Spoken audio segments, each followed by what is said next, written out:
प्रियजन हो, येशू ख्रिस्ताच्या नावाने प्रेमपूर्वक शुभेच्छा। सर्व ठीक आहे का? हे ठिकाण पहा किती सुंदर आहे। पहा, हे एक अद्भुत ठिकाण आहे। खूपच सुंदर दिसते। हे लंडनमधील एक अप्रतिम ओढा आहे। इथे अनेक बदक आहेत। बरेच लोक इथे येतात आणि बदकांना खाऊ घालतात। हे एक अत्यंत रमणीय ठिकाण आहे। खूप शांत आणि सुंदर दिसते। अनेक पर्यटक इथे येतात हे ठिकाण पाहायला आणि आनंद घ्यायला। प्रभूची निर्मिती किती सुंदर आहे। त्याने निर्माण केलेले हे ओढे आणि पक्षी देवाने हे सर्व माणसाला आनंदी करण्यासाठी निर्माण केले आहे। ठीक आहे, जाऊ द्या। आज प्रभू मला काय सांगतो विचारता का? स्तोत्र 138:8।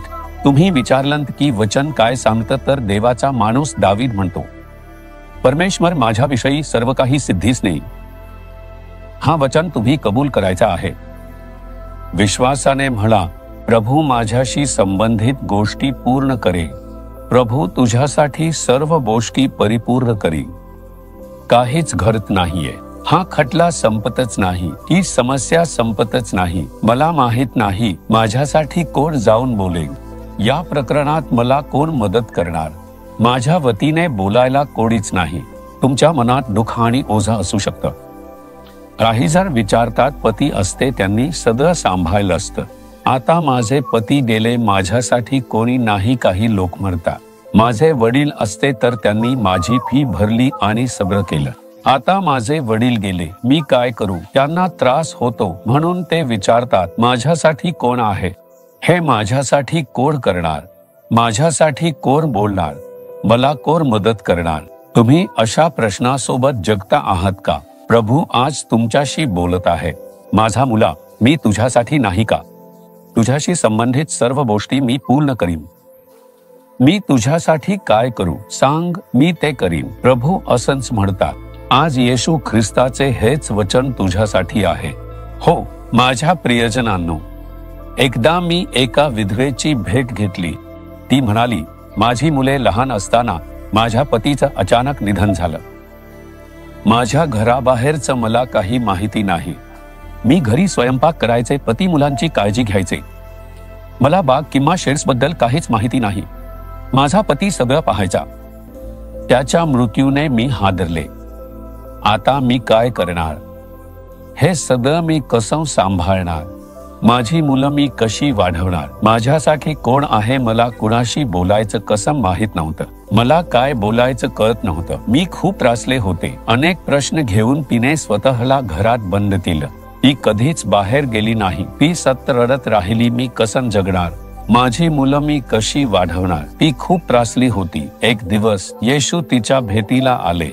ते थेट त्या खोलीत गेले आणि विचारले, काय झालं? का रडतेस? मुली उठ। मी तुझ्यासाठी आहे। तुझ्यासाठी सर्व काही करीन। तुझ्या मुलांचा मीच वडील होईन। मी त्यांना शिकवीन आणि त्यांना आशीर्वाद देईन। तुझ्यासाठी सर्व काही मी करीन। तुला काय होन ते मला सांग। तिच्या मनात दिलासा आला। तिला धैर्य मिळालं। ती उठली। येशूने थेट तिच्याशी संवाद साधला। ती उठली आणि कामांकडे लक्ष दिलं। ती म्हणाली, सर मला काही माहिती नव्हतं। येशू माझ्यासाठी सर्व काही केलं। त्याने मला मार्गदर्शन केलं। त्याने माझ्या मुलांना चांगलं आयुष्य दिलं। माझ्या 3 मुलांना स्वतःची कुटुंब आहे। त्यांना नोकरी आहे। ते उच्च पदांवर आहेत। माझे पती जिवंत असते तरी त्यांना इतका आशीर्वाद मिळाला असता का मला माहित नाही। पण येशूने माझ्यासाठी सर्व काही केलं। तिने हे आनंदाने सांगितलं। तो तुमच्याकडे पाहतो, तुमच्या सर्व चिंता दूर करेल। आज काहीतरी संपत नाहीये, ते लांबत आहे। प्रभू म्हणतो, मी तुझ्यासाठी पूर्ण करीन। तुला विश्वास आहे का? होय असल्यास म्हणा, प्रभू माझ्या सर्व चिंता दूर करेल।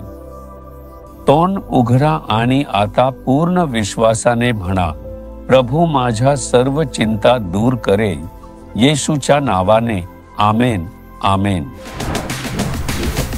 जीसस रिडीम्ड मराठी ह्या YouTube चॅनेलला सबस्क्राइब करा। सबस्क्राइब बटनावर क्लिक करा आणि बेल चिन्हावरही क्लिक करा।